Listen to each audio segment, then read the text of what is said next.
शक्ति श्री श्री गुरुनाथेश्वर स्वामी समेत श्री ज्वालामुखी अम्मवारी యొక్క అనుగ్రహ శక్తి పీఠంలో ఈ 11 రోజులు కూడా అమ్మవారికి అత్యంత వైభవపేతంగా శరన్నవరాత్రి కార్యక్రమాలు జరిగినాయి. ఈ రోజున 9వ రోజు దుర్గాష్టమి మహాదుర్గ అవతారంలో అమ్మవారు దర్శనమిచ్చారు. అదేవిధంగా అమ్మవారికి ఇష్టమైనటువంటి ఈ రోజున బాలా పూజ ఉంటుంది. తర్వాత సర్వరోగ పీడిత దుర్గాశలం మీద అమ్మవారి సర్వరోగాలుగా ఉన్నటువంటి వాళ్ళందరూ కూడా అమ్మవారికి ప్రదక్షిణంగా ఉంటుంది. ఈ మహర్నవమి మహిషాసుర మర్దిని అమ్మవారు ఈ మహర్నవమి రోజున అమ్మవారికి యథాప్రకారంగా నిత్య సేవ కార్యక్రమాలు జరుగుతాయి. అదేవిధంగా 2వ తారీఖున గురువారం రోజు చక్కగా అమ్మవారికి విశేషంగా పంచామృతాలతో వేద పారాయణాలతో చక్కగా అమ్మవారికి విశేషమైనటువంటి ద్రవ్యాలతో మహాపూర్ణాహుతి కార్యక్రమం అనేటువంటి జరుగుతుంది.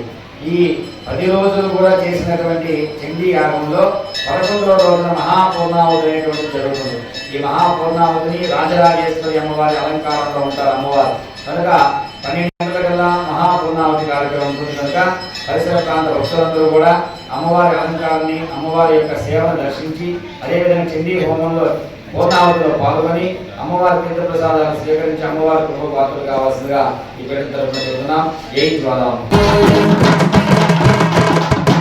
విజయవాడపురమునందు కృష్ణవేణి తటమున ఇంద్రకీల పర్వతమున సుందరముగా వెలసిన మల్లికార్జున భామిని మూల విగ్రహ రూపిణి కనక కవచ కిరీటధారిణి కనక దుర్గదయామయి. ఓం శక్తి ఓం శక్తి ఓం శక్తి ఓం ఓం శక్తి ఓం శక్తి ఓం శక్తి ఓం ఓం శక్తి ఓం శక్తి ఓం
ఓం